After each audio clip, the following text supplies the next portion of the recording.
Alô, camaradas! Urra!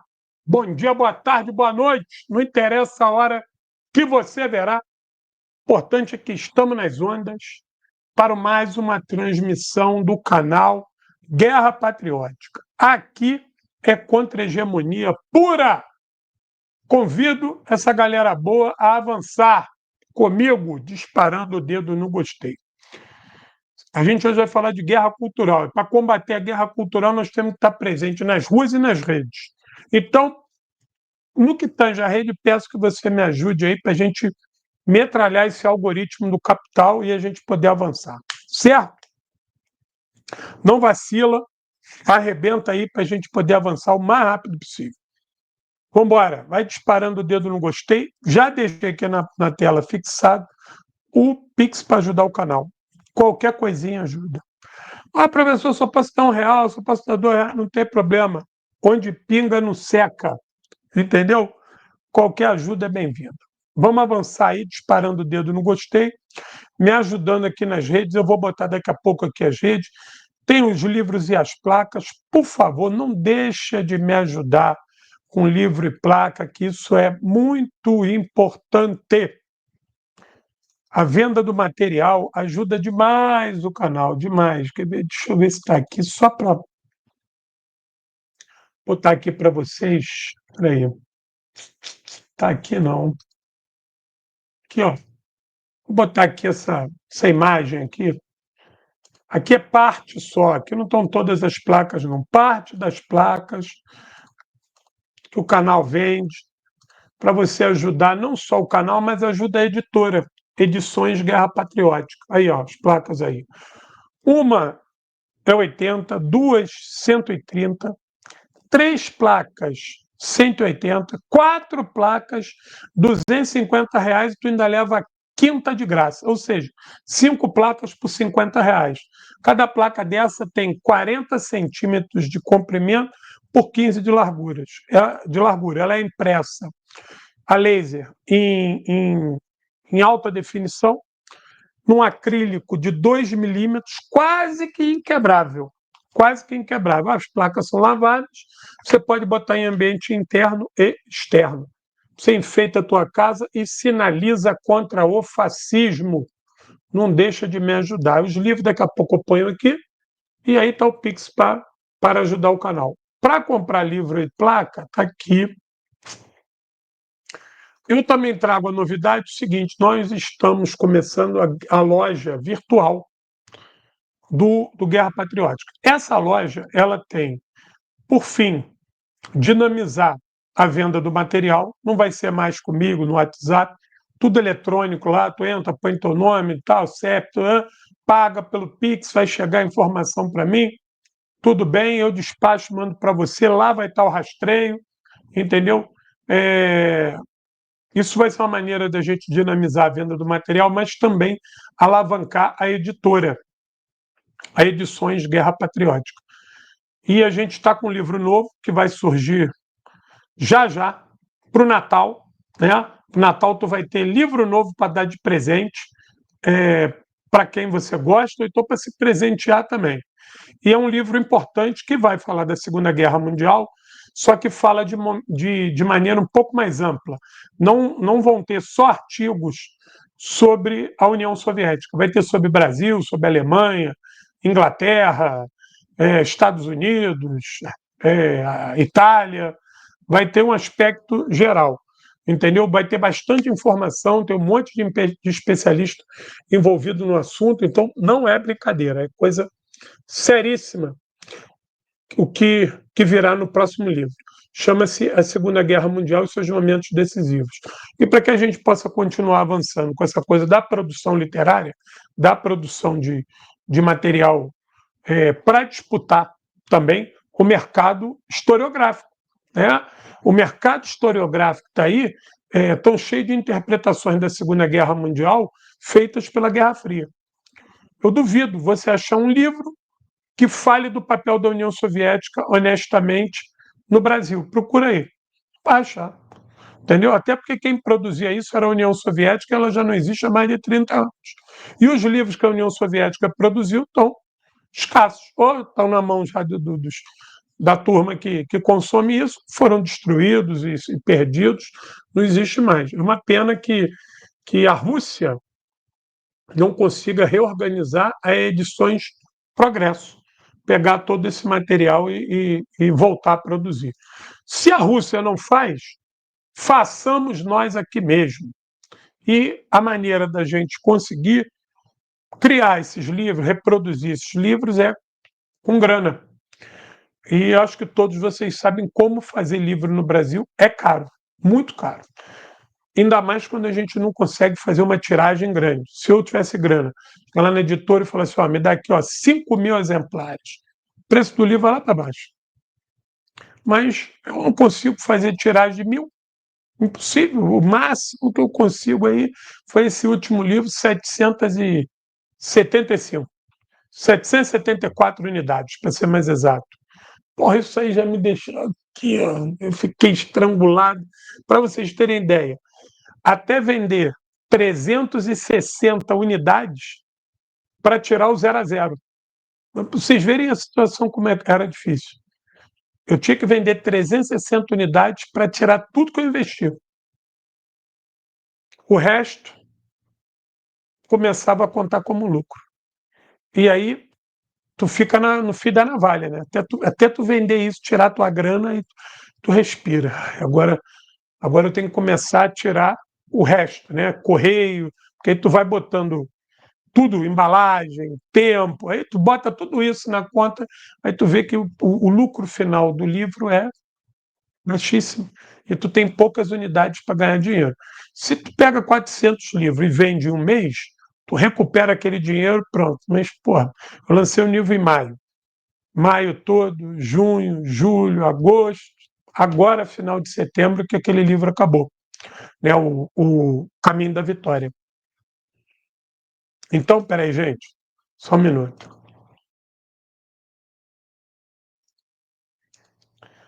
Então, veja, a situação não é fácil. E a ideia é a gente vender mais material, dinamizar a produção dos livros e tentar que um livro sustente o outro.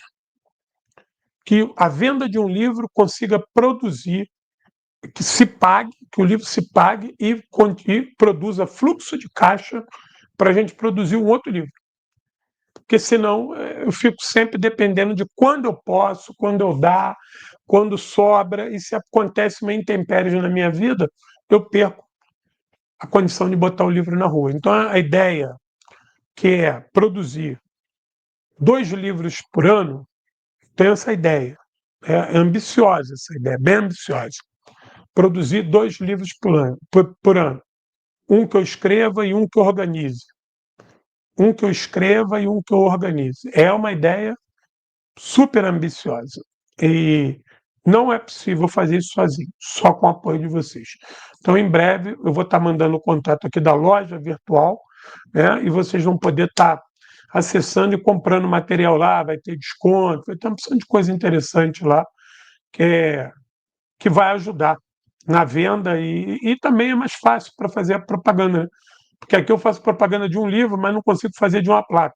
Se eu ficar aqui fazendo propaganda dos 3 livros e das 15 placas, pô, ferrou, acabou a live, entendeu? Não dá, não é dinâmico isso. Então lá você vai poder visitar as placas, tal, é, vai dar bom, vai dar bom. Então preciso só da ajuda de vocês.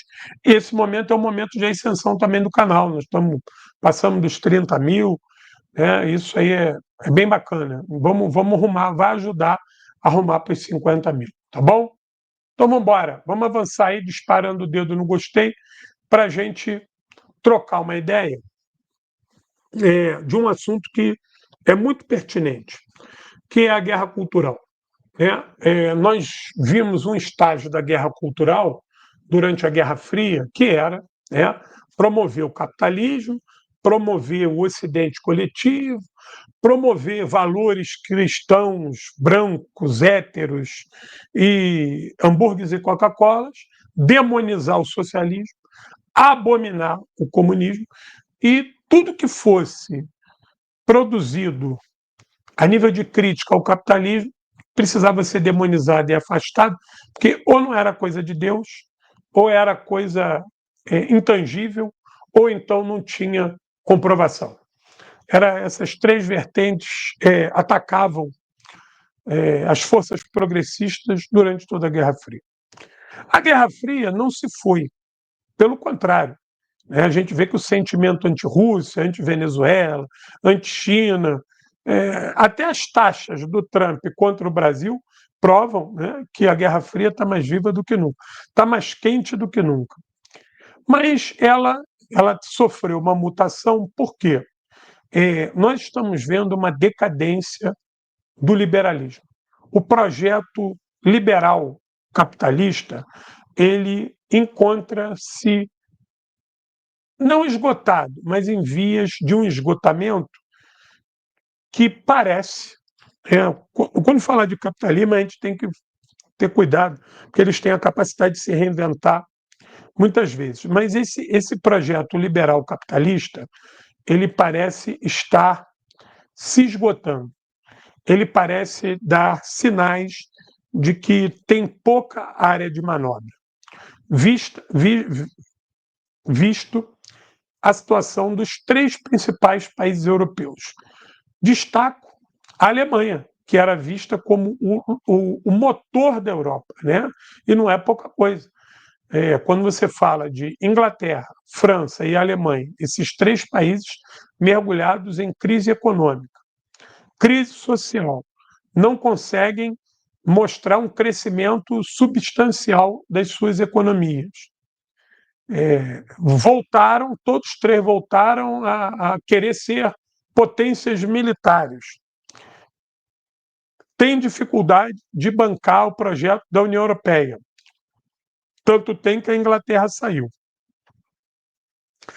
E mais, eles sofrem com o reposicionamento dos Estados Unidos e a sua relação com a Europa. Porque os Estados Unidos agora dizem o seguinte para a Europa: ó, esse negócio de bloco potência aliado acabou. Os Estados Unidos do Trump mostra que a Europa é visto como uma serviçal, lacaia. Né? Um continente para ser explorado e o que o Trump tem para oferecer para a Europa é subserviência. É isso ou nada. Então, o projeto europeu se extingue. Aonde que o projeto europeu está de pé hoje? O projeto europeu ele não consegue garantir para o europeu o estado de bem-estar social de outrora. Ele continua com a sua pauta belicosa contra a Rússia e China. O comunismo continua sendo visto como um inimigo prioritário. A Europa se tornou copartícipe de todas as ações covardes dos Estados Unidos na Ásia Ocidental e essa Europa não é capaz nem de defender a América Latina ou de criticar as ações imperialistas dos Estados Unidos na América Latina como outrora. Isso acabou. A Europa tanto silencia com o genocídio da Palestina, ora sendo copartícipe, ora sendo omissa, da mesma forma que se cala perante as ações absurdas de Trump contra a América Latina, em especial as taxações contra o Brasil. Silêncio total. Mas essa mesma Europa, ela fala alto, grita contra a Rússia, contra a China, contra a Belarus, contra o Irã. Contra o Irã, então, eles têm um verdadeiro tesão para encurralar o Irã. Só que isso mostra que esse projeto capitalista liberal se foi. Nos Estados Unidos, ele se foi junto com Joe Biden. E a crise disso, na ausência de forças de esquerda vigorosas que possam ocupar esse espaço, lembrando Lenin, na política não tem espaço vazio, tem espaço a ser ocupado, lembrando Lenin,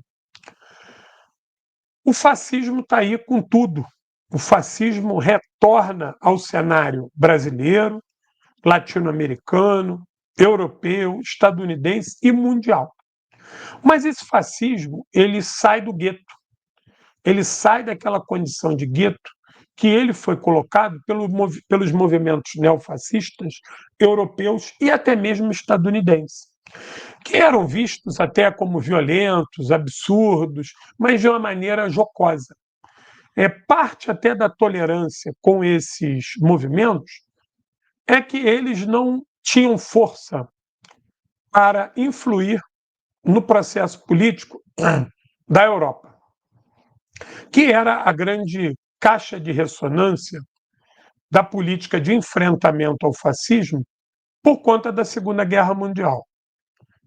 O que se entende? Olha, se o fascismo tiver morto ou encurralado na Europa, ele não tem mais quartel no mundo. Ele não tem quartel no mundo capaz de influenciar um novo confronto mundial, um novo conflito mundial. Não tem.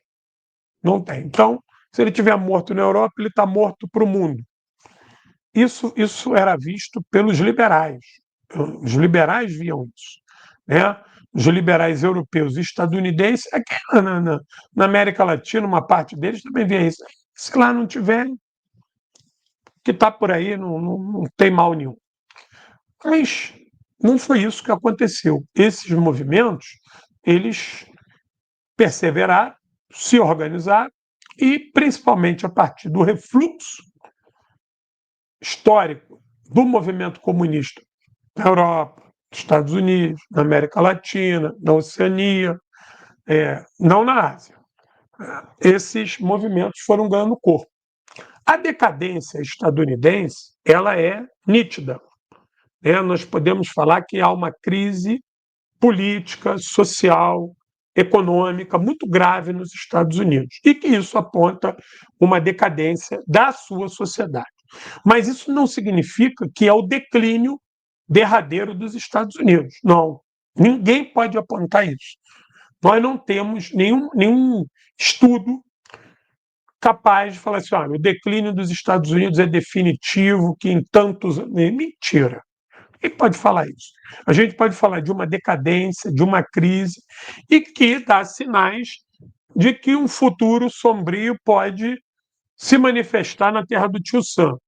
Mas ninguém aqui pode dar dados, datas e confirmar isso. Isso é uma coisa que tem que ser observada, porque esse capitalismo estadunidense ele tem um poder de reação muito grande. Os Estados Unidos é a maior potência econômica e militar mundial. Entendeu? Por mais que a China persiga, mas a China ainda não é dona de todas as tecnologias que ela precisa para ser uma potência mundial. Os Estados Unidos ainda têm hegemonia nesse sentido. Enquanto o dólar tiver o poder que tem na economia mundo, pior ainda. Mas, claro, que hoje a China chega perto, hoje o sul global se organiza, hoje a Europa é decadente, a nível econômico, tudo isso são fatores que precisam ser levados em consideração. Mas a gente não pode afirmar que o mundo caminha para um colapso total do sistema capitalista. Não, isso aí nós não podemos falar isso. É bem provável que isso que a gente esteja vendo e vivendo na economia mundo, dela ser gerida ainda pelas potências capitalistas do G7, isso ainda dure aí algumas décadas, né? Mas hoje há um sinal claro de mudança, de contradito a isso. Acho que isso é que precisa ser importante. Se há dúvida quanto à derrota desse modelo, a gente pode dizer que há certeza da vitória do outro modelo.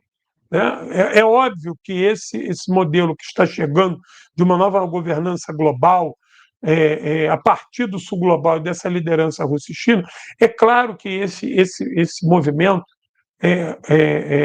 conseguirá vitórias importantes e que leve, né, que enalteça esse debate de uma nova governança global. O maior desafio desse sul global é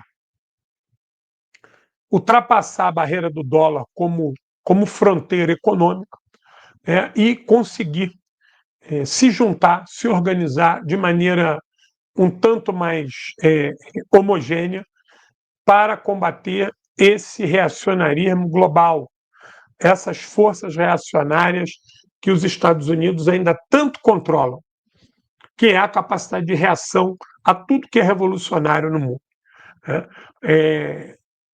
Isso eu acho que é o grande desafio na seara político-econômica, que nós não podemos subestimar. Contudo, no meio dessa pegada, nós temos esse retorno da guerra cultural que eu falei. Esse retorno da guerra cultural, agora comandada por esses fascistas. Se antes a ideia era só demonizar o comunismo, agora é demonizar tudo que, em tese, é dos comunistas e dos liberais. Nessa hora, a cultura ela é pasteurizada por esses críticos fascistas. E aí você percebe que a crítica ela vem no campo do demolir tudo. Não há interesse em reforma, há interesse em destruir. Eu já falei isso aqui, para mim é muito sintomático. O dia que o Bolsonaro foi eleito, em 18, e o repórter perguntou: presidente, qual é o seu maior projeto? O que o senhor pretende construir? Eu não pretendo construir nada, eu vim para destruir. Eu vim para destruir isso aí, que fizeram isso, fizeram aquilo. Um discurso extremamente pautado na questão de costumes. Foi o discurso dos primeiros momentos da vitória do Bolsonaro. E isso está no governo Trump, isso está nessa direita fascista do mundo, que virou uma direita fiscal de cu. Está preocupado com quem dorme com quem, a roupa de quem usa, menina é azul, menina é de rosa, e com quem a pessoa transa, com quem ela dorme, com quem ela tem tesão. Essa é a discussão. Depois a discussão é a religiosidade da pessoa. Há uma ditadura, né, miliciana gospel, ou seja, a moda é ser neopentecostal. O catolicismo continua sendo maior nesse movimento, mas as milícias neopentecostais, né, as milícias gospel, elas tomaram a vanguarda da condução do processo. Eles não são mais numerosos, mas hoje são mais ativos do que os católicos. Então eles é que lideram essa marcha fascista. Até porque assistam a transmissão que eu fiz aqui contando a história desses neopentecostais. Como é que essa turma escala para o andar de cima, vai para o 2.0. Aquele projeto da igrejinha quadrangular ali na esquina, bem pobrinha, do pastor humilde, ignorante. Pastor mal sabia ler. Mas ele estava com a Bíblia debaixo do braço ali, com um paletó manjambrado, sapato furado, mas ele estava ali, perseverando. E aí você ia naquela igrejinha e tu viu um cara igual a você. Que ele tinha mulher também, ele tinha filho, o carro dele era velho, ele cometia os mesmos erros de português que você, ele trabalhava num local onde ele sofria também igual você, tal, e os filhos dele estudavam na escola dos teus filhos. Aí tu vai na igreja católica, tu encontra o padre, na maioria brancos, né, com sotaque, porque essa coisa de vir padre de outros países para cá era muito comum, agora diminuiu, mas era muito comum. Chegava aqui, era padre italiano, padre indiano, e volta e meia tu tinha dificuldade de falar com o padre, porque o padre parecia uma celebridade. Né? O padre não estava ali toda hora para falar com as pessoas, era um dia da missa, e tu tinha que falar com o sacristão, e tu tinha que falar com o coroinha, tu tinha que falar com não sei quem, era uma dificuldade do cacete para tu falar com o padre. Né? E o padre sempre pomposo, o padre não trabalha, a profissão dele é ser padre, então o padre está sempre corado, come bem, dorme bem, não paga água, não paga luz, ainda quer dar conselho na família dos outros. O padre não tem família, não tem filho, não tem mulher, não tem marido, não tem nada. Mas ainda queria fazer encontro de casais e dar ordem para os outros. É óbvio que isso aí, em alguns lugares, pode até ter dado certo. Na Europa da Idade Média, isso teve um valor muito grande. Mas no Brasil, no século XXI, isso aí já não funciona tanto assim. Por isso que esses pastores foram surgindo, se multiplicando naquela pegada de gente como a gente. Claro que depois eles ficaram milionários, porque a ideia deles nunca foi salvar o rebanho. A ideia deles sempre foi usar o rebanho, né? Mas eles começaram pobrinhos lá. Agora eles não começam pobrinhos, não, porque já começam com salário bom. Hoje, essas igrejas são franquias. E o pastor, ele compra uma franquia para ele. E ele mete bronca ali e passa a gerenciar aquele negócio firmemente. Mas continuam mais acessíveis ainda do que muitos padres. Ainda continuam. Até porque o padre carrega toda uma intelectualidade, né? O padre, quando vai fazer seminário, aprende latim, aprende italiano, tem que ler muita coisa, filosofia. Então, essas escolas confessionais aí forma pastor na bunda, né? Não forma nem nas coxas, forma na bunda. Caga esses pastores aí, dá o diploma para eles e está tudo certo, e vida que segue. Enfim, é nesse escopo que nasce a guerra cultural. Essa nova guerra cultural direcionada a tudo que é progressista e que visa atacar o Estado liberal. Por que o Estado liberal? Porque o Estado liberal hoje é muito mais forte, muito mais presente do que o movimento comunista. O nosso refluxo histórico, nós não conseguimos nos livrar das amarras do fim da União Soviética, né? A União Soviética caiu, nos levou para um buraco que a gente ainda tenta sair. O fim de praticamente todas as guerrilhas na América Latina foi uma merdança para gente muito grande. É por isso que até hoje eu guardo com carinho a Farc e defendo a Farc muito, principalmente agora que eles voltaram à luta. Carinho, um beijo no coração para a Farc sempre, sempre, sempre, sempre. Forças Armadas Revolucionárias da Colômbia, Exército do Povo, agora na nova Marquetália. Beijo grande. Beijo para o comandante Van Rios. E aí ficamos nós, órfãos de lideranças, de partidos, de luta, de contundência, de proeminência. Estamos aí, né? Dando as nossas cotoveladas pelo nosso lugar ao sol. Tudo. O Estado liberal avançou. Avançou em tudo quanto foi lugar do mundo. Na ausência de um movimento comunista vigoroso, esse meio termo prevaleceu. Só que esse meio termo se tornou o primeiro, hoje, né, a primeira linha de enfrentamento ao fascismo, não na sociedade, no parlamento. E como agora os fascistas se organizaram e disputam o parlamento, antes eles não disputavam, eles estavam nos guetos aí, agora eles disputam o parlamento, então o controle dos estados nacionais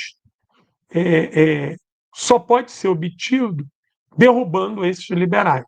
E nós estamos vendo os liberais fazerem dois caminhos: ou aderindo a esses fascistas, ou tentando resistir minimamente com a política de frente nacional, no qual eles têm que fazer concessões à esquerda, aos comunistas, tentar trazer os comunistas para perto, para ganhar um votinho aqui, outro ali, né, criar uma manifestação. Enfim, nessa escalada, os liberais continuam na linha de frente. Você vê que aqui no Brasil o bolsonarismo odeia o William Bonner. Mas antes do bolsonarismo odiar o William Bonner, nós aqui, pelo menos a minha turma aí com mais de 50 anos, a gente já odiava a Globo e o William Bonner por tudo de mal que eles representavam. Só que agora o ódio foi ao 2.0, porque eles são tratados como comunistas. Aí a coisa fica confusa, né? Imagina, do dia para a noite eu acordei e descobri que o William Bonner era comunista, que a Globo é de esquerda. Meu Deus, esses anos todos eu lutando contra essa gente, eu não sabia. Aí está a guerra cultural. Essa confusão, né? Essa pasteurização dos conceitos e a necessidade de não explicar nada, apenas atacar. Então, essa nova guerra cultural, tangida por esse novo fascismo, ela é uma guerra muito violenta, ela é incessante, ela tem na internet o seu principal quartel. Espera aí, gente, só um minuto.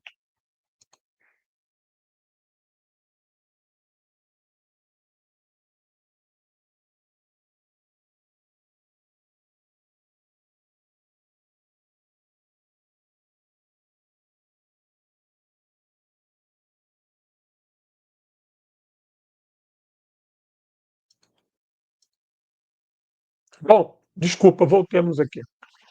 É, o que nós temos que perceber é que é óbvio, né, que essa guerra se tornou abrangente, abraçou as redes sociais, tem produzido o que é de pior, porque a pessoa na rede social ela não deve satisfação a ninguém, ela fala o que quer, tira coisa da cabeça dela, inventa, mente. O algoritmo é feito para isso, para essas coisas mais histriônicas, né, ganharem repercussão. E nós estamos diante de um dilema que é combater essa guerra cultural só não resolve o nosso problema. Nós precisamos vencer essa guerra cultural. E a derrota dessa guerra cultural não começa nas redes, começa nas ruas, aonde nós estamos carentes de presença e de ação. De um tempo para cá, a esquerda, os setores progressistas, eles têm recobrado não, tem conquistado terreno na internet, tem crescido. Havia uma discussão muito grande de que a esquerda tinha que estar na internet, que não estava na internet, que era a direita. A esquerda tem presente na internet, está galgando espaço. Hoje disputa, não ganha, mas disputa. Só que nós não podemos esquecer que a rua é definidora disso.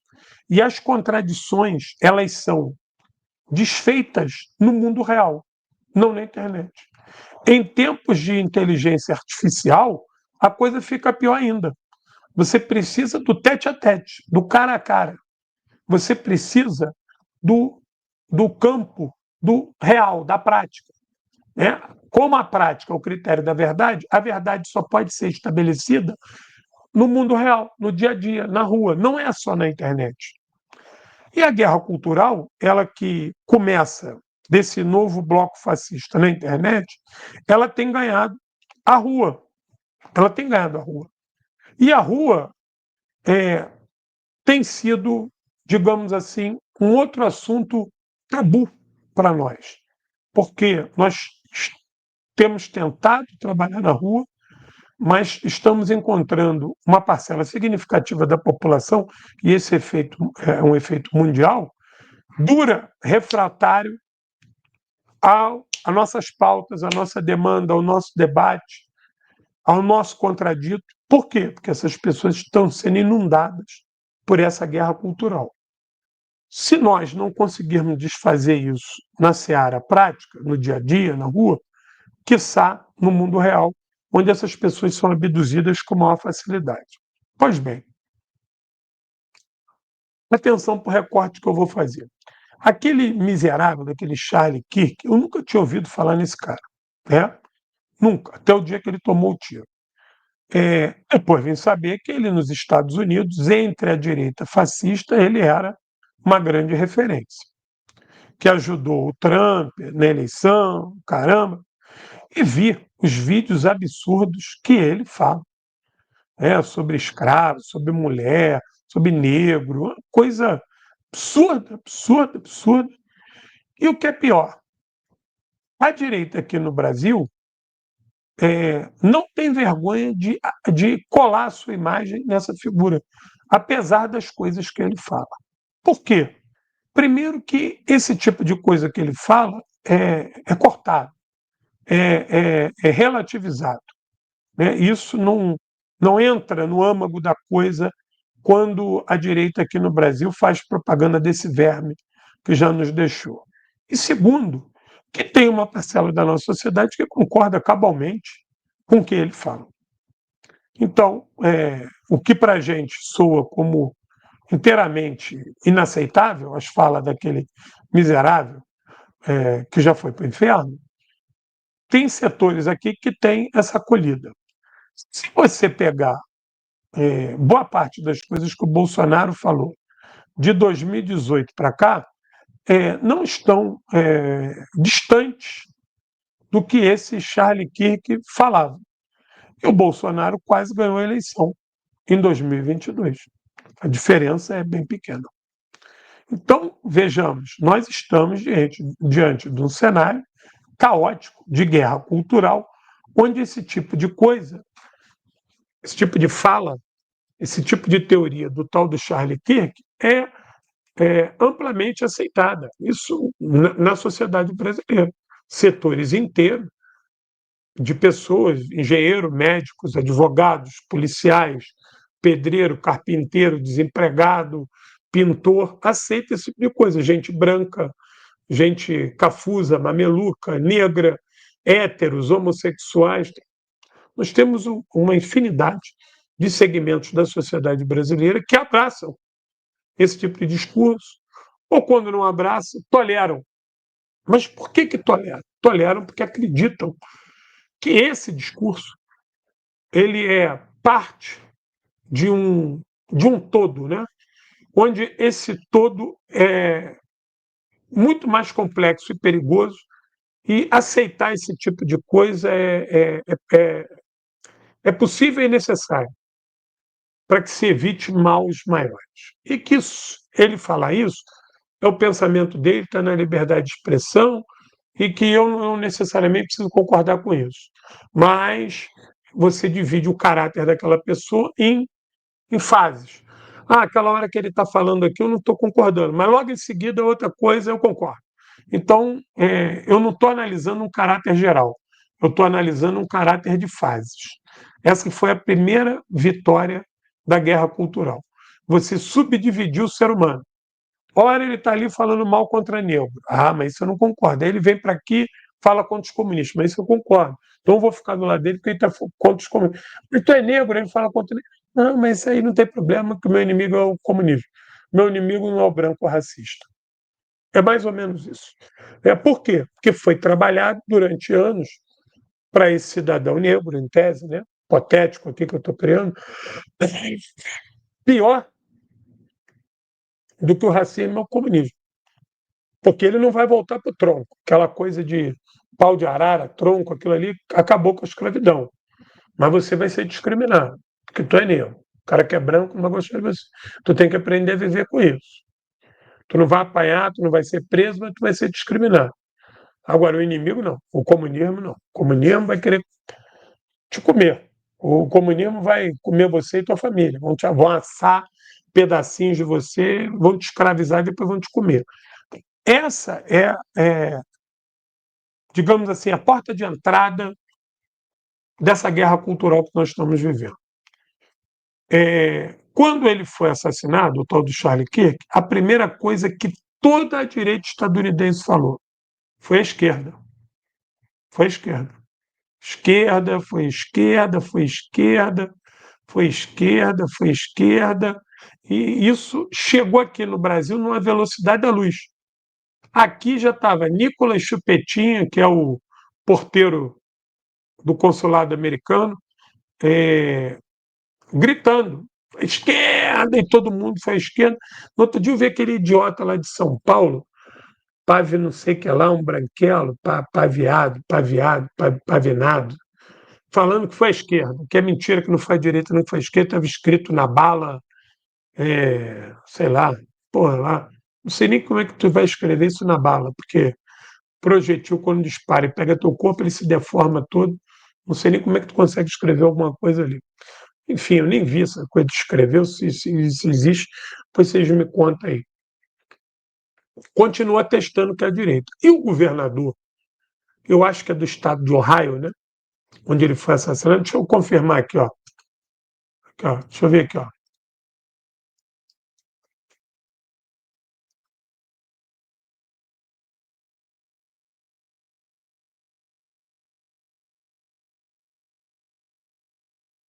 Deixa eu ver se está aqui as palavras. O governador lá, o republicano, disse que o assassino do Charlie Kirk é um cara de esquerda, né? Mas isso aí disse depois. Foi o chefe da polícia. Né? O chefe da polícia disse que torceu muito para que fosse um cara de esquerda. Primeiro, ele torceu para que não fosse um americano que tivesse isso, fosse um estrangeiro. Olha, já levou a culpa para os imigrantes.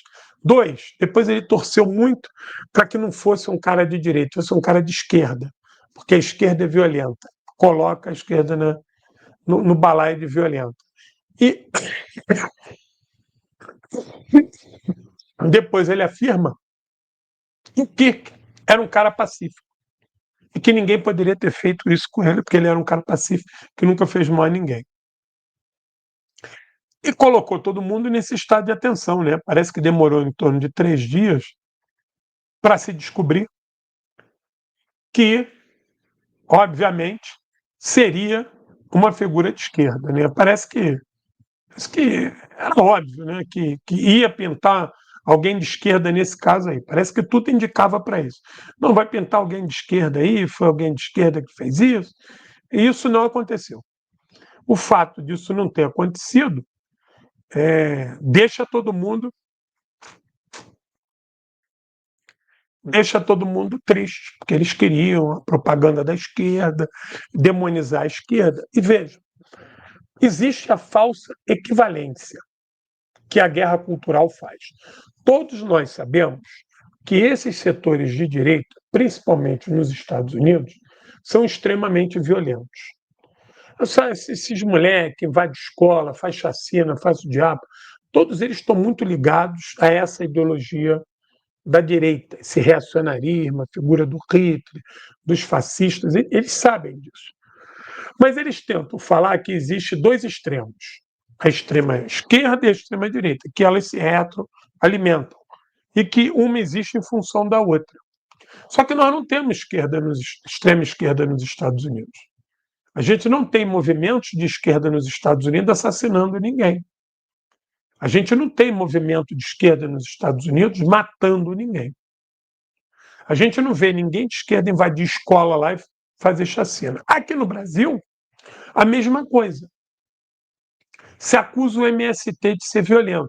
Eu quero que me aponte quem foram os fazendeiros que foram mortos por camponeses. Mas todo momento, líder camponês indígena é morto por pistoleiro a mando de fazendeiro. Eu quero que me diga aqui o nome de um fazendeiro só que foi atacado e morto por índio ou por sem terra. Só me diga um. Não tem. Todas as chacinas, no outro dia um índio foi degolado, sem a cabeça, acho que no Paraná. Todos os ataques, as chacinas, as covardias são feitas pela direita. E essa coisa de que o Brasil está polarizado, de um lado a extrema-direita e do outro a esquerda. A esquerda no Brasil, capitaneada pelo PT, de violento e de extremada não tem nada. Ela não invade nada, ela não quebra nada, ela não dá tiro, ela não tentou dar golpe, ela não atacou ninguém, ela não incita violência nenhuma. Então, é o outro aspecto da guerra cultural. Primeiro, demonizar a esquerda. E segundo, criar essa falsa equivalência. Nós, da direita, somos violentos, temos que ter arma, porque eles são violentos e eles nos ameaçam. Isso não é real. Nós não podemos acreditar nessa falsa equivalência. Esse discurso, se a gente usar esse discurso, eu estou aqui na Colômbia, eu tenho medo da Farc, eles têm armas, eu sei, só que vocês são um Estado. A direita, durante anos, governou a Colômbia e ela tinha o Estado, todas as Forças Armadas, ela tinha o apoio dos Estados Unidos e de Israel, e a Farc era só uma guerrilha. É óbvio que não tem a mesma equivalência. Veja, qual é o discurso que justifica destruir Gaza, o genocídio em Gaza? O Hamas. O Hamas invadiu Israel, matou acho que 100 e poucas pessoas. Em Gaza, eu tenho certeza que mais de 500 mil de pessoas já foram mortas. Tenho certeza disso. E existe essa equivalência? Então, para você que tem avião, satélite, arma nuclear, tanque, não sei o quê, para você destruir o Hamas, você precisa matar 500 mil de pessoas, principalmente crianças? Não, você não precisa disso. Só que a guerra cultural diz que sim, que você precisa. E no desmonte do Estado, ou seja, esse Estado liberal não nos serve nada. Não nos serve a eleição, não nos serve a imprensa. Ou seja, você desacredita todas essas estruturas do Estado ou aquelas em função dele. E isso é uma coisa que nós precisamos prestar atenção, porque senão a gente fica encurralado e a gente perde esse debate. Veja, A vida toda, o Brizola teve uma atuação firme contra a imprensa no Brasil, principalmente contra a Rede Globo. Acusada do Brizola acusava de manipular, de adulterar, de fraudar a realidade, de ter um lado nessa história. Tudo que o Brizola falou da Rede Globo é real, não tem a menor dúvida. Só que hoje os bolsomínios têm uma crítica muito parecida do Brizola com relação à Rede Globo, né? Muito próximo com relação à Rede Globo. Muito, muito, muito, muito. E. Peraí que sumiu aqui alguma coisa aqui. Peraí. Está todo mundo me ouvindo aí, não tá? Tá. Muito próximo à Rede Globo. E aí, qual é a diferença da crítica dos bolsomínios, da direita fascista, para a nossa com relação à Rede Globo? Primeiro, que a nossa não está contestando. Olha que coisa interessante. Nós não estamos contestando a realidade e não queremos construir uma realidade. Nós estamos querendo revolucionar, a alterar por completo essa realidade onde nós somos explorados. A direita fascista no Brasil, ela quer desconstruir essa realidade para ela continuar o processo dela de exploração e maximizá-lo. É nesse meio tempo, é nesse embojo que a gente fala de luta de classe. Eles travam uma guerra cultural contra nós e nós travamos contra eles não uma guerra cultural, a luta de classe. A guerra cultural que eles travam contra nós é para evitar que nós tenhamos vitórias sobre eles. É isso que eles fazem.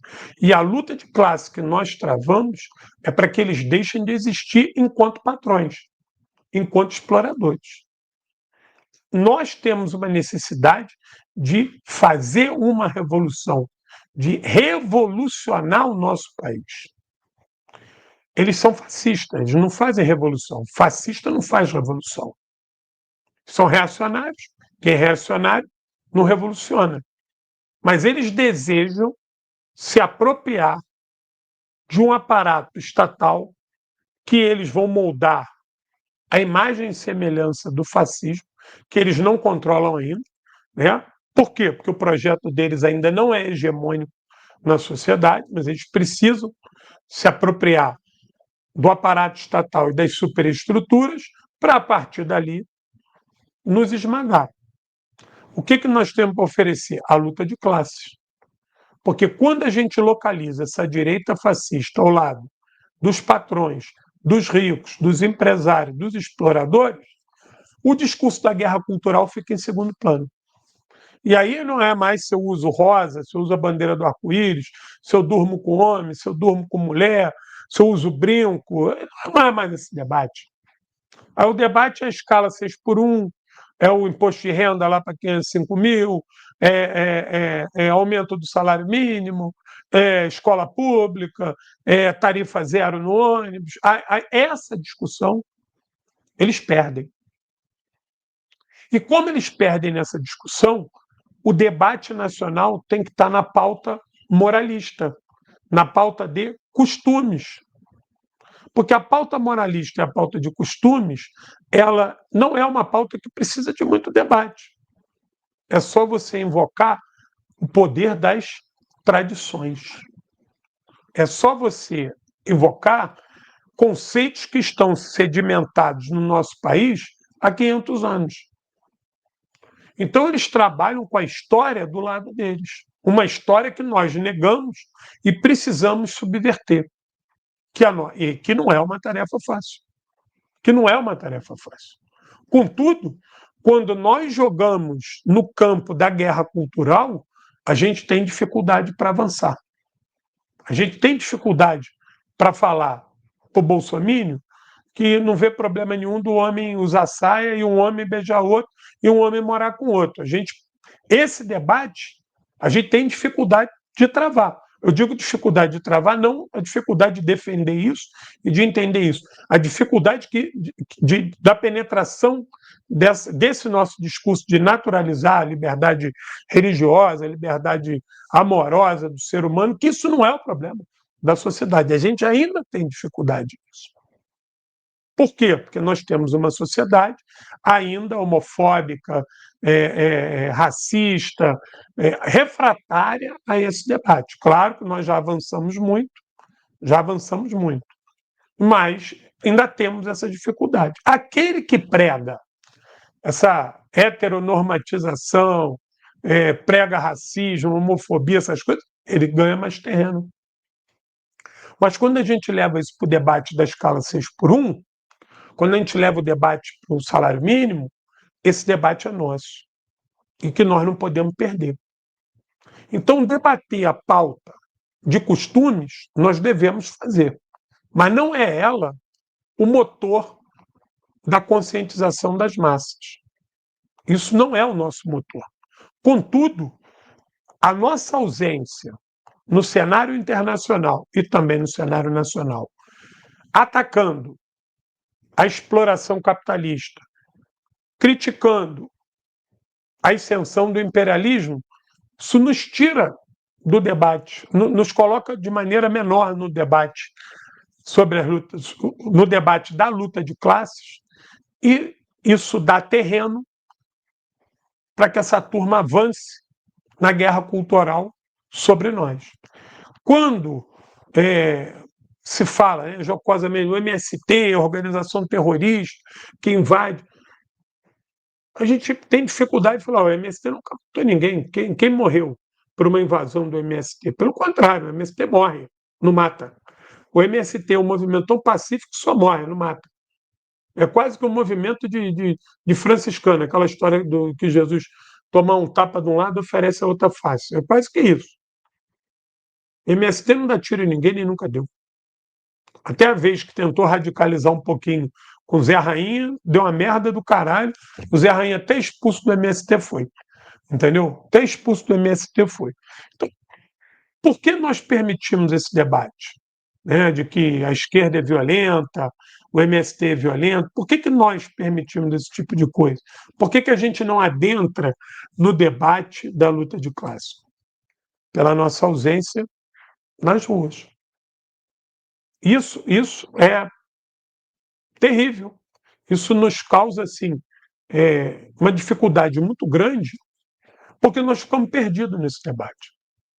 E veja, a mola mestra da nossa luta é sempre a juventude. Nós não vamos ser vitoriosos se não tivermos sempre a juventude renovando os nossos princípios. E hoje quem está mais suscetível a tomar ataques dessa guerra cultural é a nossa juventude. Porque é o jovem que tem o ímpeto transviado, o ímpeto festeiro, o ímpeto alucinado. Isso é coisa da juventude. E essa juventude que tem sido cada vez mais enquadrada em dois processos. Ou esse processo ASP, anglo-saxão protestante branco, ou enquadrado pela dureza do trabalho.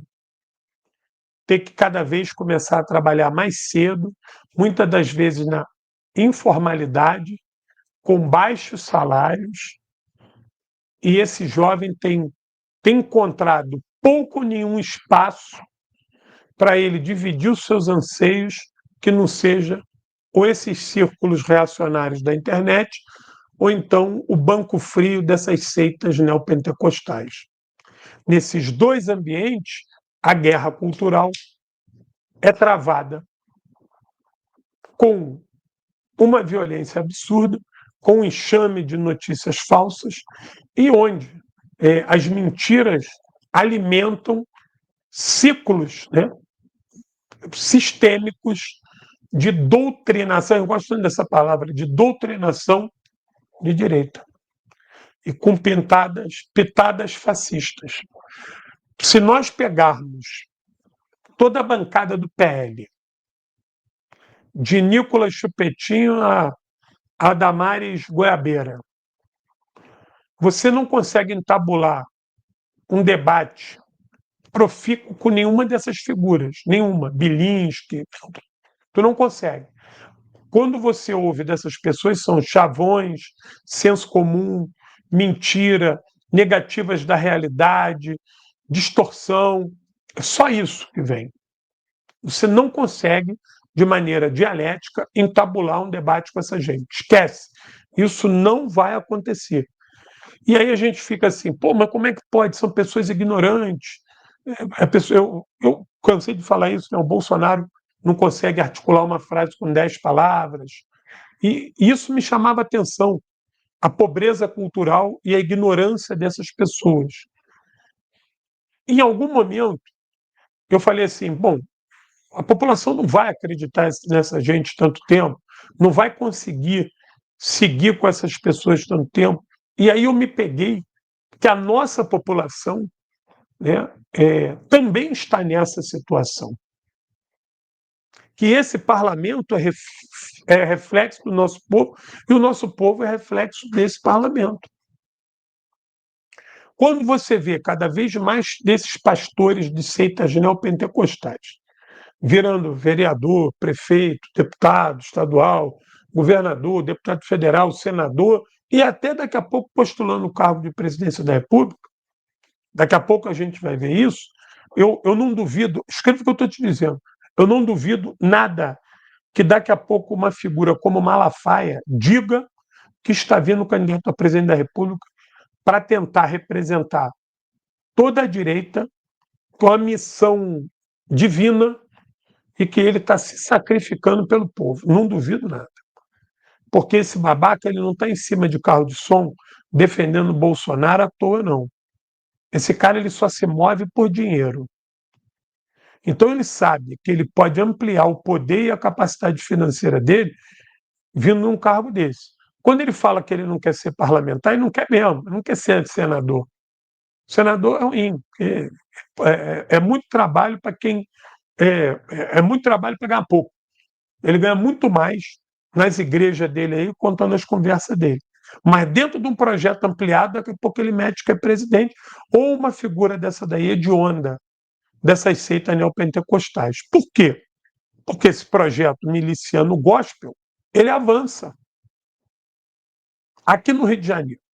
Aqui no Rio de Janeiro, todos vocês já devem ter visto na televisão.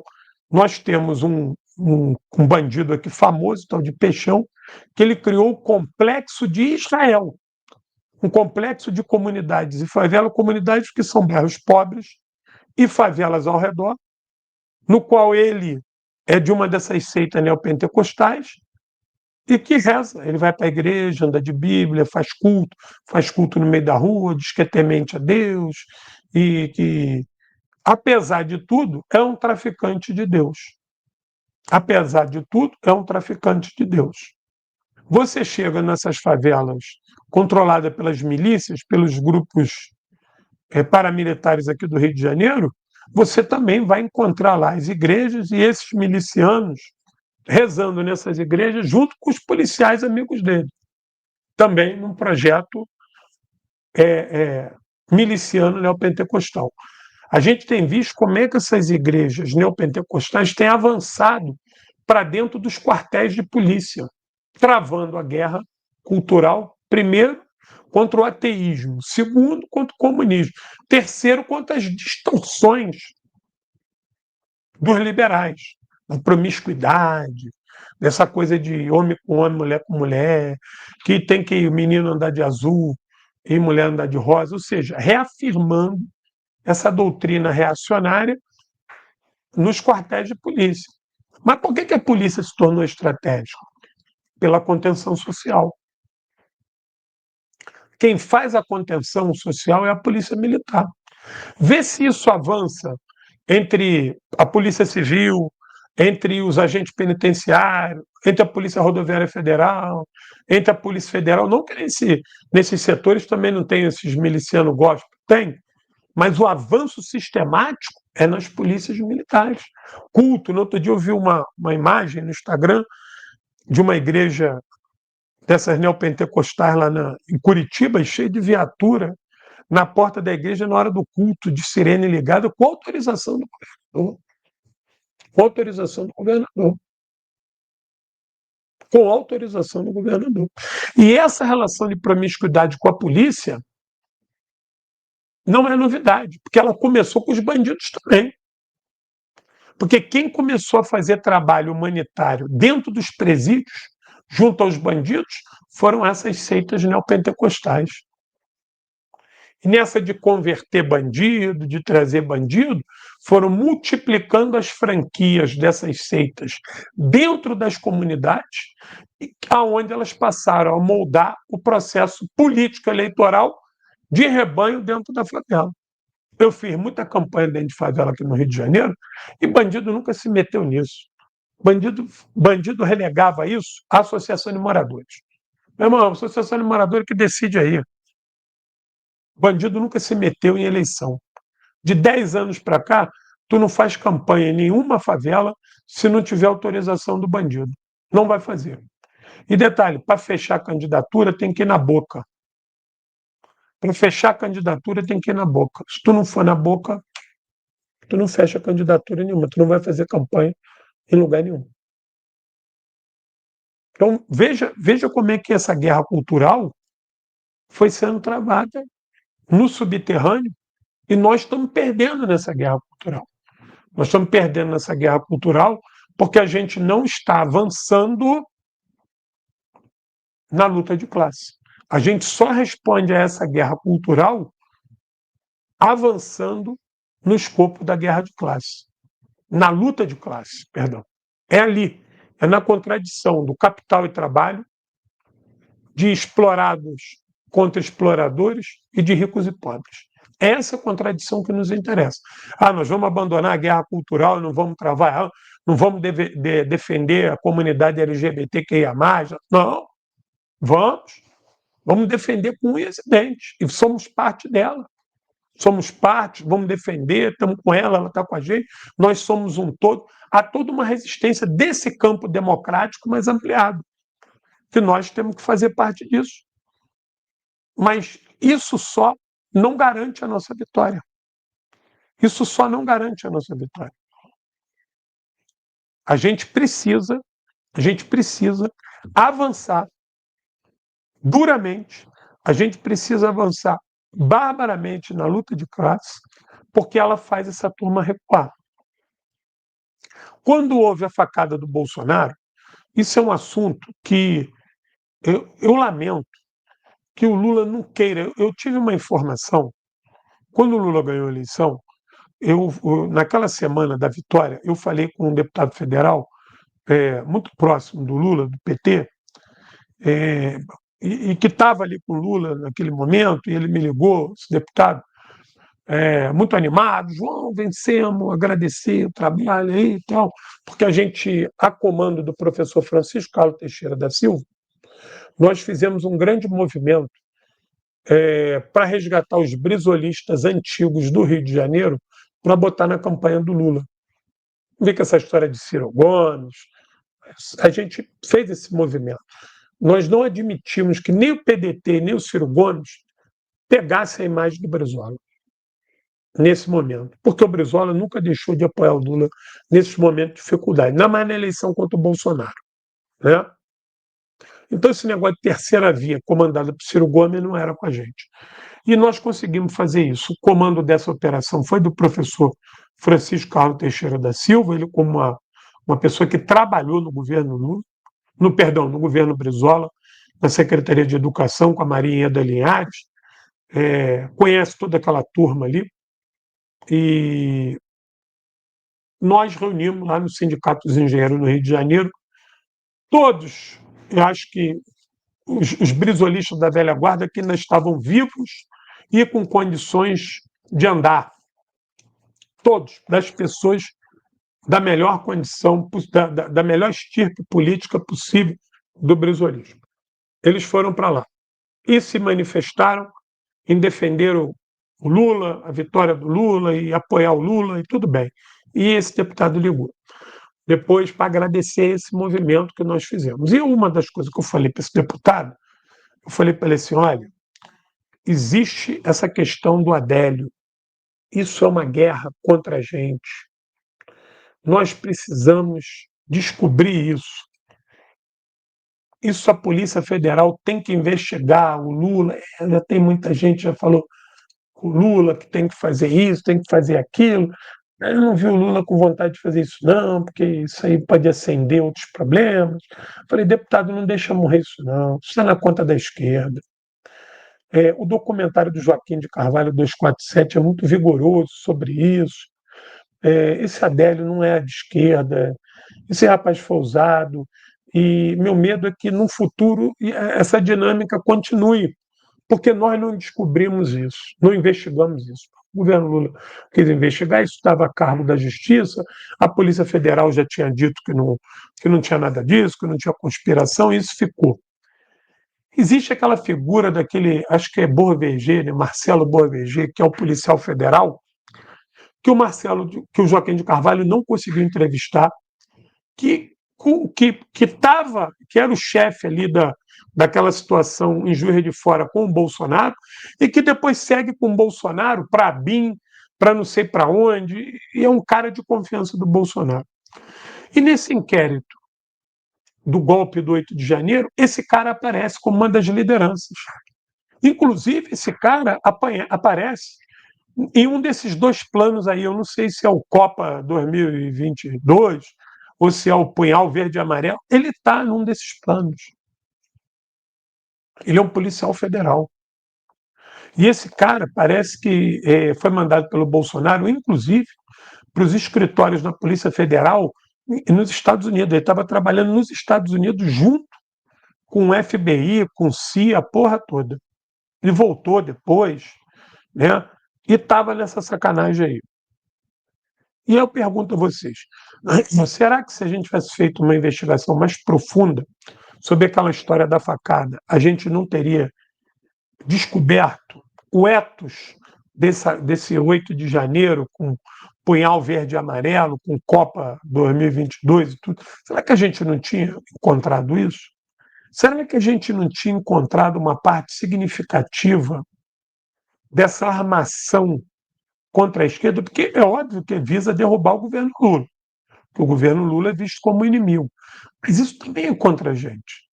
Será que investigar as big techs a fundo, no papel dela do 8 de janeiro, também não é um dever nosso? Também não era um dever do governo Lula? Veja, quando esse inquérito das fake news, que está aí nesse embargo de gaveta dado pelo Alexandre de Moraes, as big techs foram lá e falaram realmente que o algoritmo favoreceu o Bolsonaro, mas que não foi intencional. Sem querer, não existe sem querer no algoritmo, né, porra? Algo que é programado matematicamente não tem sem querer. Não existe sem querer, né? Nós também não investigamos isso. Não teve punição para isso. E você não vai combater essa guerra cultural se a gente não entender como é que funciona a internet no Brasil. Principalmente essa rede fascista de confecção de fake news. Porque a facada aconteceu no Bolsonaro, eu não sei se os mais novos lembram disso, mas no minuto seguinte, em toda a rede social explodiu a seguinte frase: o homem está eleito, agora o homem está eleito, ele agora está eleito, como se houvesse uma dificuldade para a eleição dele, mas a esquerda tentando matar ele, agora a eleição dele é algo consumado. Mas foi no minuto da facada. Eu acho que a faca ainda estava entrando, se é que ele entrou realmente. Essa chamada já estava na internet toda. Então, é óbvio que tem alguma coisa aí. O evento da facada, a ação das redes sociais, o Bolsonaro visto como um santo, uma pessoa que se sacrificou pela gente, um homem de Deus, homem de Deus. Inclusive, aquele pastor Everaldo que batizou o Bolsonaro foi preso por corrupção. E depois Os áudios confirmaram que ele participou da eleição em 2018, combinando as perguntas com Bolsonaro e com a Aécio Neves, né? E tem um detalhe interessante nisso aí, que é o desejo que essa turma da direita tem, e é um desejo explanado, para que as redes sociais não tenham nenhum tipo de controle nem responsabilização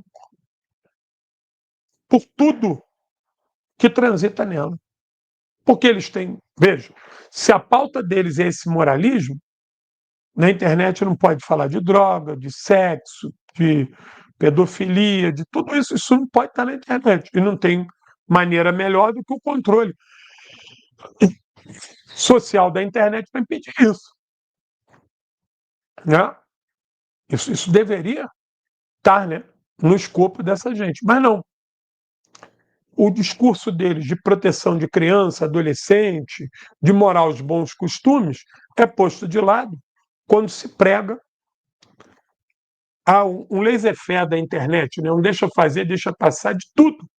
Tudo está liberado na internet. Por que esse desejo? E esse debate é um debate, digamos assim, total. É no mundo todo por essa extrema-direita. E a palavra liberdade, ela ganhou uma consonância que... O que é liberdade? Liberdade é aquilo que todo mundo quer, mas ninguém consegue explicar, porque cada um tem o seu conceito de liberdade. Você vai falar o que você quer da liberdade, mas você não consegue explicar ela. O Donald Trump persegue jornalistas e agora estabeleceu uma censura no Pentágono. As matérias têm que ser enviadas antes para serem aprovadas. Ameaça tomar canal de TV de quem fale mal dele. Mas ele prega liberdade total e está sancionando o Brasil, porque o Brasil quer regulamentar a Big Techs. Por quê?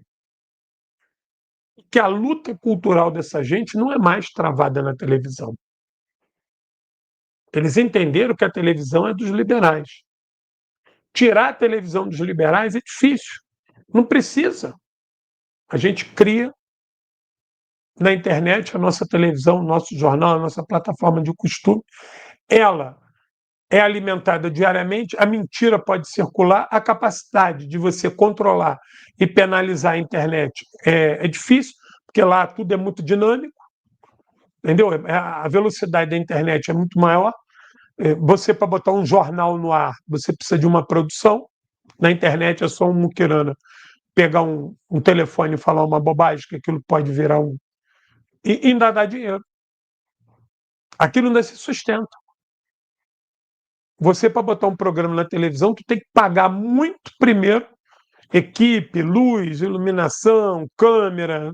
Tem tanta gente envolvida que você precisa de patrocínio. Na internet não precisa de nada. Pega o telefone aqui, começa a falar bobagem, isso viraliza, está tudo certo, vira verdade. Então, a internet, ela ganhou isso. Ela ganhou o altar da verdade. O altar da verdade está essa placa, está essa pauta de costumes, que muitas das vezes nós somos obrigados a entrar para tentar estabelecer verdades que nem sempre ganham o mesmo holofote do que as mentiras. Mas mais do que tentar lutar contra essas mentiras que são fabricadas no campo da cultura, no qual está permitindo vitórias eleitorais dessa direita no mundo todo, nós devemos avançar na luta de classe. O remédio para a guerra cultural é a luta de classe. Veja, no auge da Guerra Fria, a América Latina se encheu de guerrilhas. A Europa, a Europa tinha lá, né, as Brigadas Vermelhas, né, tinha o Baden-Meinhof na Alemanha, você tinha outros movimentos, tinha o IRA, você tinha esses movimentos, saudar esses movimentos. Mas a Europa refluiu. O movimento comunista europeu ele sai da Segunda Guerra Mundial já custodiado, já arrebentado. Principalmente nos países onde os Estados Unidos e a Inglaterra ocuparam militarmente. A luta de classe, lá, ela sofre, digamos assim, Um revés curioso, porque com o dinheiro do Plano Marshall, muitos governos progressistas pós-fascismo, pós-Segunda Guerra Mundial, vão constituir estados de bem-estar social que vão dar condições favoráveis para os trabalhadores, que, obviamente, os faz procurar menos os partidos comunistas e são menos vítimas, digamos assim, da trama entre capital versus trabalho, porque a vida desses trabalhadores ela ganha um rumo com certo conforto. E aí, lógico, a abordagem dos partidos comunistas deveria ser outra, né? Diferente da que a gente tem que travar aqui no Brasil, porque aqui o estado de bem-estar social ele é mínimo, ele nos deixa ao relento. Diferente dessa Europa, do pós-guerra, que vai construir em muitos países ganhos, vão ter ganhos significativos para os trabalhadores. E o movimento comunista, ele reflui, né? Ele embarca naquela coisa do eurocomunismo, que tinha hora que você é, ficava pasmo, né? Com algumas linhas de atuação, o debate dos movimentos comunistas na Europa, que estavam completamente afastados daquilo que a gente poderia imaginar de um movimento comunista que vai buscar, né, o enfrentamento com a burguesia. E isso levou a Europa a estar nessa situação aí, de Macron a externos. Na América Latina, por mais que as nossas guerrilhas tenham refluído, mas a América Latina manteve chamas acesas importantes na luta contra o imperialismo.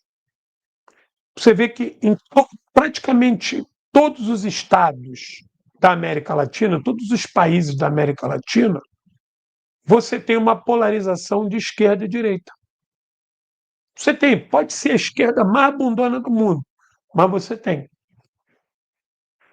Você tem movimentos de esquerda na América Latina que causam ainda, né, temor ao imperialismo, mesmo que atuando nos marcos do capital. Você ainda tem isso. E na Europa? Nada. Veja, outro continente com uma situação difícil, a África. Depois de ter toda uma África lutando, um movimento pan-africanismo, um debate gigante do marxismo no continente, um monte de gente boa de arma na mão. Olha a situação da África. E a América Latina ainda suporta isso. A América Latina ainda tem chamas importantes no embate contra o imperialismo. Nós ainda achamos isso aqui. Mas é óbvio que nós temos um caminho muito grande a percorrer para falar em vitória, em contundência, ainda temos. Mas é significativo, mesmo que nos marcos do capital, os processos eleitorais aqui na América Latina, porque eles evidenciam dois modelos diferentes. Sempre tem dois modelos diferentes, sempre tem. E a guerra cultural na América Latina, ela se tornou necessária para a vitória dessa direita fascista. Essa direita fascista que nunca teve espaço eleitoral, não que ela não tivesse vitória, ela geralmente ela ia na carona de outras figuras, né? De vez em quando ela estava presente, mas na carona de setores da direita liberal. Ela pegava carona ali no processo eleitoral. Agora, esses setores disputam essa representatividade eleitoral. Você vê o que é o Milei. A pessoa absurda que é o Milei. Eu pensei que o Bolsonaro seria o limite da ignorância de um povo, mas eu vi o Milei. Nós temos duas situações caóticas: Dina Boluarte no Peru e Daniel Noboa no Equador. Esse canalha que foi eleito no Paraguai, entendeu? Esses dois infelizes da Bolívia. E o que está despontando para a vitória no Chile ainda é pior ainda. Todas essas figuras estão fora do esquema da direita liberal. Estão fora. Todas essas figuras que eu citei, elas estão margeadas por esse novo fascismo. Estão margeadas. E todos eles trazem a questão da guerra cultural como rótulo de sua campanha. É liberdade, é contra o comunismo, é, contra o ateísmo, contra a promiscuidade. O que é o Bukele? O Bukele agora padronizou o corte de cabelo das crianças. Aquela coisa que se falava da Coreia do Norte, que aquilo é uma mentira, que nunca existiu aquilo é verdade em El Salvador. Quem não viu, assista. O Bukele mandou padronizar o cabelo dos alunos. E mais, não pode mais cumprimentar dando tapinha, dando soquinho, não. Tem que ser aperto de mão formal. Se fizer isso no ambiente escolar, vai receber advertência e vai chamar o pai. Ou seja, dá um soquinho, não pode, isso é coisa de gangue.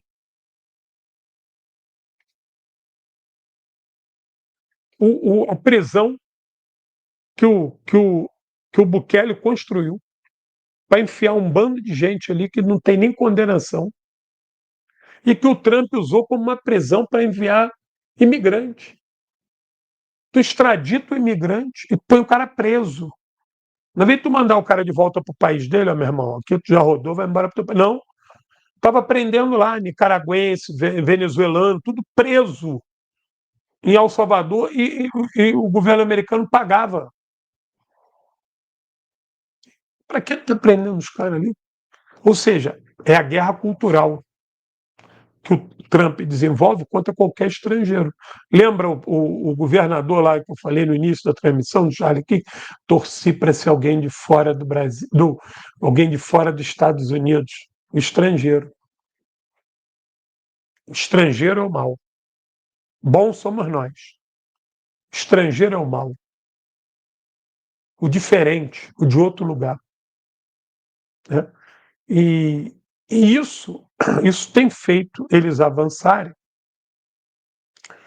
principalmente nas regiões do nosso país ou nas áreas do nosso país mais pobres, mais miseráveis, mais suscetível ao avanço dessas seitas neopentecostais, onde a presença desses criminosos, tanto de miliciano quanto de bandidos, é grande. O tráfico de drogas assusta todo mundo, as pessoas vivem com medo de assalto. Uma vida tão ruim, tem medo de assalto, tem medo de estupro, tem medo de sequestro, tem medo de tanta coisa, que você vai se refugiar entre os seus. E os seus é o que está na igreja, é aquela coisa de uma vida quase que monástica, né? Tudo tem que ser feito na igreja, inclusive votar, e você passa a ser rebanho, e você elege um chefe, que não é o presidente da República, é o pastor vai dizer o deputado, depois ele vem e diz que é o prefeito, e assim sucessivamente. Ou seja, tu não pensa mais, tem alguém que está pensando por você. Tem alguém que está representando a tua cidadania. Tu passa uma procuração da tua cidadania. Tu deixa de ser um ser político, porque tu não faz mais política. Aquela coisa de que todo homem é um ser político, há agora uma controvérsia com as figuras que são tragadas por essa guerra cultural, são colocados numa situação de não pensar, acreditam estar vivendo em uma sociedade da meta-verdade, ou seja, o que vem depois da verdade, ó, essa aqui é a verdade, não, essa não é a verdade. Ele nega e cria, escala algo que está acima da verdade, mas não tem nada acima da verdade, existe a verdade. A verdade é o patamar maior da realidade humana. Ele cria um outro ambiente, um ambiente paralelo de meta-verdade. Ele passa a acreditar nisso e tem um comportamento de seita. Por quê? Porque ele vai andar só com os deles. Ele só acredita naquilo que é produzido pelos iguais a ele. Ele só interage com os iguais a ele. Ele só reage a partir de uma reação dos iguais a ele. Veja, A turma que foi dia 3 de agosto fazer a manifestação para defender o Bolsonaro. Todo mundo que tu pergunta assim, eu fiquei vendo aquela turma da esquerda que vai para lá disfarçado, vi muito no TikTok. Você acredita que você está vivendo uma ditadura? Sim, todos falaram isso. Todos. Aí o repórter pergunta, mas a gente está aqui se manifestando. É, mas é por pouco tempo. Ele afirma que é por pouco tempo, mas pouco tempo quando? Não há nenhum indício de que as liberdades individuais democratas vão ser tolhidas. Mas ele afirma que é por pouco tempo que ele vai ter liberdade para isso. 2, o Bolsonaro é inocente. 3, não teve tentativa de golpe. E 4, o Trump está certo. Você conseguiu moldar a realidade para que a agressão de um país contra o nosso é visto como algo bom. Você trazer mais taxas, criar inflação, criar desemprego, criar redução do PIB, destruir cadeias produtivas, cadeias comerciais, isso é legal. Porque isso vai fazer o STF parar. Claro que isso não vai fazer o STF parar, mas isso vai trazer um monte de prejuízo, vai prejudicar um monte de gente boa. Eu só penso na turma dos apicultores, tadinho, gente muito humilde, que se junta ali para vender o mel. Se juntava, né? Para vender o mel. Mas esse cara ele está tão lobotomizado que ele acredita que isso é real. E acredita que o Trump está fazendo é em prol do Bolsonaro. Eles não conseguem entender que isso é uma política externa americana. Opa, que isso não tem nada a ver com Bolsonaro. Isso não tem nada a ver com Bolsonaro. A política externa dos Estados Unidos não tem nada a ver com Eduardo Bolsonaro. Ele taxou China, Europa, e lá não tem Eduardo Bolsonaro. Ele só usou isso. É uma justificativa para ampliar a guerra interna no Brasil, para ampliar a guerra cultural no Brasil. O que o Trump fez foi ampliar isso, colocar na conta do Bolsonaro, que ele quer ajudar o Bolsonaro. Ou seja, ele alçou a figura do Bolsonaro entre esses filhos da puta como algo grande, algo que merece ser defendido, ao passo que ele está arrebentando as economias do Brasil e um monte de gente marchando com a bandeira dos Estados Unidos achando isso legal. A guerra cultural nós estamos perdendo. E nós não devemos combatê-la à base de busca de uma vitória. A nossa vitória se dá na guerra, na luta de classe, na guerra capital versus trabalho. É ali que nós temos que estar. É ali que nós não podemos desistir de atuar. É ali onde tem que estar a nossa força principal. Porque a partir de uma vitória nesse campo, a gente resgata a história e a cultura da verdade. Estabelecer dialeticamente o fato, não essas distorções que nós estamos vendo produzidas pelas internet da vida e que reverberam nesses rebanhos completamente alucinados, ao ponto de você ver milhares de pessoas na rua do lado de Donald Trump taxando o Brasil. Isso é inaceitável. Isso, para mim, é arraias da loucura. Camaradas, eu estou recuando. Esse debate não se esgota agora. Esse debate está dentro do campo da guerra híbrida. Como isso está dentro da guerra híbrida? Existem pensadores, capítulos inteiros, produção científica enorme sobre a guerra cultural dentro do escopo da guerra híbrida, e a gente, sempre que possível, vai discutindo isso aqui. A questão do Charlie Kirk está sendo muito estudada nesses centros ou por esses pesquisadores sobre guerra cultural. Né? Como é que o funeral daquele filho da puta teve mais de 60 mil, e um cara que falava aquele tipo de coisa ser tratado como herói e canonizado depois que foi morto por alguém igual ou pior do que ele. Ele não foi morto pela esquerda, ele foi morto por um cara de direita, mais radical ainda do que ele. Olha que loucura. Que aceita ser preso, que acha que a prisão até é uma glória. Você vê que situação difícil nós estamos diante. Não é essa guerra cultural, a gente só vai vencer de posse do Estado. Nós precisamos do Estado para esmagar essa gente. Nós não vamos vencer isso no estágio de militância, de luta. Nós vamos vencer essa gente com o Estado. Sem o Estado, a gente não regula Big Tech, a gente não enquadra a igreja, a gente não põe para correr quinta coluna. Sem Estado, a gente não consegue. Mas a gente consegue avançar na luta de classe para tomar o Estado e vencer essa gente. É ali que é a nossa seara. Porque a discussão sobre explorados e exploradores é o que nos interessa. Camarada, estou recuando. Não deixa de me dar uma força aqui, por favor, nesses 3 Instagrams aqui, por favor. Não deixa. @Guerra Patriótica, @PaulLiterário1 e @Geoestratégia Estudo. Estou recuando. Não deixa de dar o gostei. Dá o gostei aí. Não deixa de dar o gostei. Beijo no coração. Urra!